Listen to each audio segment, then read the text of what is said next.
3 నెలల్లోగా తేల్చండి. 10 మంది బీఆర్ఎస్ ఎమ్మెల్యేల ఫిరాయింపుపై నిర్ణయం తీసుకోండి. ఫిరాయింపులతో ప్రజాస్వామ్యానికి నష్టం. స్పీకర్ వ్యవస్థ సమర్థంగా అడ్డుకుంటుందా? ఈ విషయాన్ని పార్లమెంటు సమీక్షించాలి.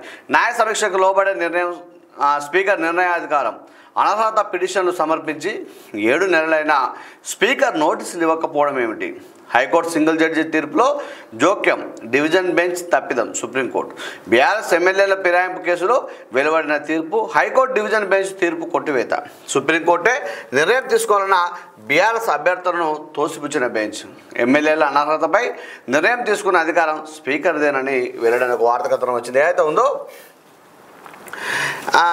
ఈ 10 మంది ఎమ్మెల్యేలు కాంగ్రెస్ పార్టీ నుంచి బీఆర్ఎస్ పార్టీకి పోవడం జరిగింది. అయితే ఈ కాంగ్రెస్ పార్టీ నుంచి బీఆర్ఎస్ పార్టీ నుంచి కాంగ్రెస్ పార్టీకి పోవడం జరిగింది. అయితే ఏమైందంటే ఇక్కడ మీరు గమనించిన మిత్రమా, బీఆర్ఎస్ పార్టీ నుంచి కాంగ్రెస్ పార్టీకి పోయిన తర్వాత ఈ 10 మంది ఎమ్మెల్యేల మీద ఈ యొక్క బీఆర్ఎస్ పార్టీ హైకోర్టు నుంచి సుప్రీంకోర్టుకు మెట్లెక్కడం జరిగింది. అయితే ఇక్కడ మెట్లెక్కిన తర్వాత ఏం జరిగింది అంటే పూర్తిగా మీరు గమనించవచ్చు మిత్రమా, ఏదైతే జరిగిందో ఈ మెట్లెక్కిన తర్వాత వీళ్ళు ఏం చేసినారు అంటే మీరు గమనించవచ్చు. ఏం చేసినారా అంటే స్పీకర్కు నోటీసులు ఇవ్వాలి, స్పీకర్ వాళ్ళకు నోటీసులు ఇవ్వాలి, ఇవన్నీ రకరకాల తెలంగాణ నడుస్తూ ఉన్నాయి.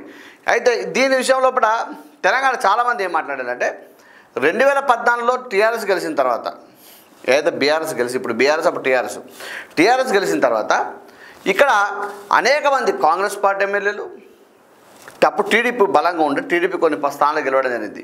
ఇలా టీడీపీ తెలంగాణలో అప్పుడు బలంగానే ఉండే 2014లో.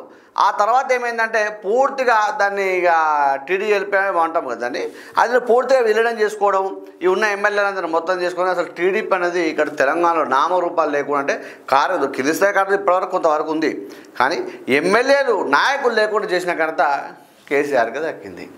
మరి అప్పుడు కూడా ఈ యొక్క హైకోర్టులో సుప్రీంకోర్టు తీర్పు తీసుకుంటే బాగుండేది, కానీ చాలామంది కూడా వక్తలు మేధావులు మాట్లాడుతూ ఉన్నారు. కానీ సరే ఏదేమైనా ఇప్పుడు ఇది కూడా ఒక శుభ పరిణామం. ఎందుకంటే పార్టీ మారాలంటే ఎమ్మెల్యేలు భయపడే పరిస్థితి ఇక రాబోయే కాలంలో తెలంగాణలో కానీ దేశంలో కానీ ఏర్పడే స్థితికి వస్తుంది.